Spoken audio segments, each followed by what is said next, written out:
Hello, just out on a walk up near Spylaw, Simonside range.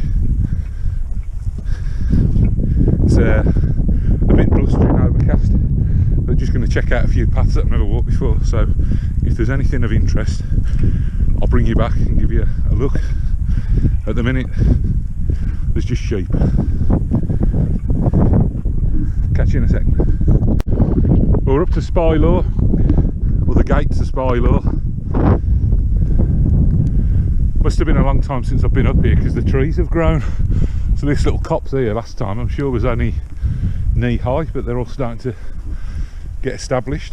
So I'm gonna have a little breather and get the waterproofs on, I think, because it's gone for a little bit more than just a shower. So we're now up at Spylaw. I'll take you around the front in a second, but this is the little woodland area at the back. There's a few wild campers have been in here. The woods of doom and death. They bloody look like the doom and death at the minute as well. There's a fair bit of firewood going to be in here for the next millennia for the scouts to use. So this place is just had a new log burner put in. A fella from Northumbrian Scouts, who's a kind of caretaker, who's doing a belting job of looking after the place, coming up regular, getting the grass cut.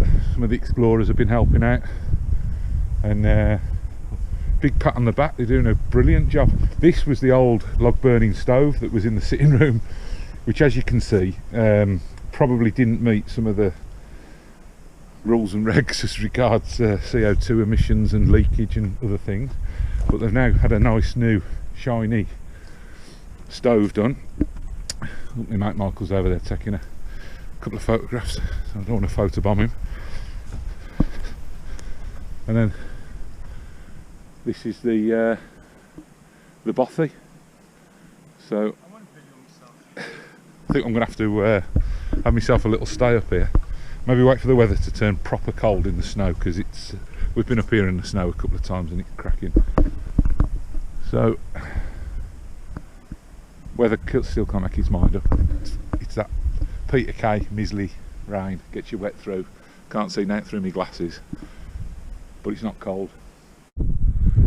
That's the woods of Spylaw in the background there, yeah.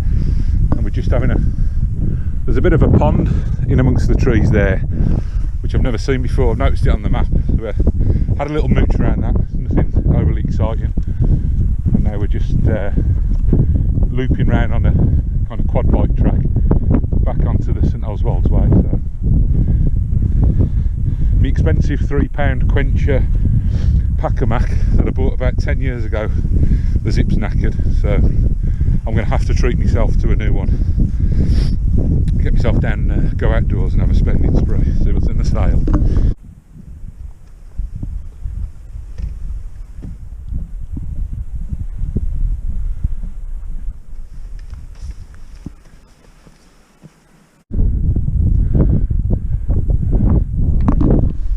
Medic!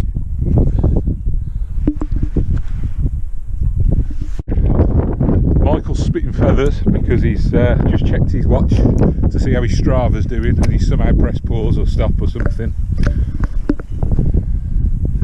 So he's kicking himself. I'll just get back, get my OS map out, a bit of string, light over the top, stick it against the scale on the bottom of the map, pick the telephone up and ring him and tell him how far he's walked, just a bit old school. So I think he's calmed down now. All the bilberries have gone. The heather's still got a bit of colour to it, but there's not much in the way of foraging freebies today. Well, we've just got to the corner of Harwood Forest. Well, this bit over behind is the corner that's been forested, and I saw Black Cock Hall on the map, so I thought we'd come and have a look at that and see if it's a old stately home that's been lost in the woods. I think we found it. 7 bricks, so yeah, if you see it on the map I wouldn't really make a detour, especially to see it. It's a row of bricks with some trees in the middle that have blown over. It's not the best view in the world. Just heading up towards Selby Cove, I think now. Yeah.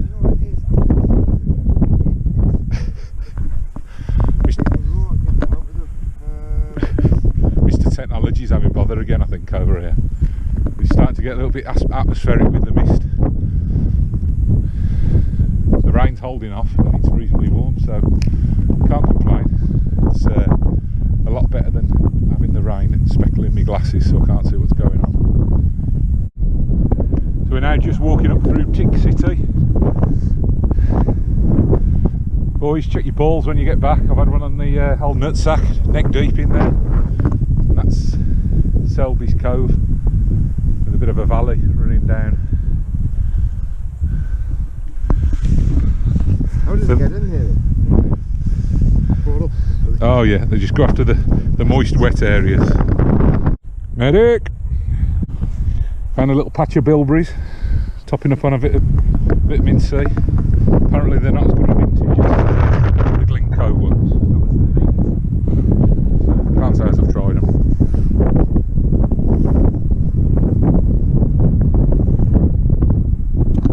Oh, they're really ripe, aren't they? They're quite sweet. They've not got a lot of taste, but they're spot on. This has got disaster written all over it. Oh, in great big capital letters. And there's another bit of wood in the ground, which is fine. Next way, put your foot. Actually, hey, that's cheating. I didn't use that bit. got there. You fool. So this bit from Selby Cove has been a bit of a nightmare. If you're going to do it, I'd advise hugging the fence. We've come all the way through here zigzagging, and all this here is a bog. It's a flipping nightmare. But we're back on track. Well, we just made it through the Valley of Doom and trip hazards and bogs, and this bit here definitely been the hardest bit, with not a very defined, well, there wasn't a defined path. It was just sort of know that we're heading towards the crag and get there. But we've got here, and I've seen it on a few wild camping videos in the past, this cave. There's a few that have come up here and had a night. You can see why as well. It's a good little spot. So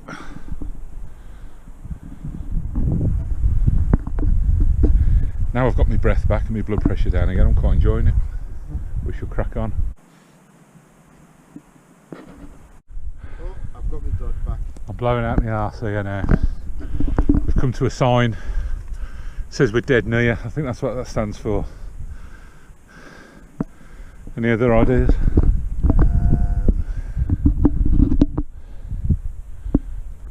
Or die now. Maybe. Die now could be quite apt. Well, we've just had to off-road it. So this is the main path across Simonside with the main cairn and summit at the top, but we've come across this way, which thankfully it was dry, and it has been dry for a long time, because you probably recognise this crag if you've been up here, and this pool of water at the bottom is probably one of the most photographed pools in Northumberland, and it's nearly bone dry at the minute. So just goes to show how little rain we have had. Onwards and upwards. That's us back at the car. I've not been able to do any filming across the ridge over the top because it's blowing quite windy. As you can see, the bracken's having a swish about in the wind there, and I haven't got any wind muffs or filters or anything on here, so it would have just been wind noise, but it was good. 22,000 steps, 808 calories, so I can go and have 4 bananas. Woohoo! Did you all say the same? No.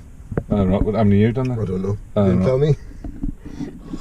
Michael's been having a bit of a technology meltdown all afternoon, so but nevertheless, nice to blow the cobwebs away, get a few calories off. So I'll catch you on the next one. All the best.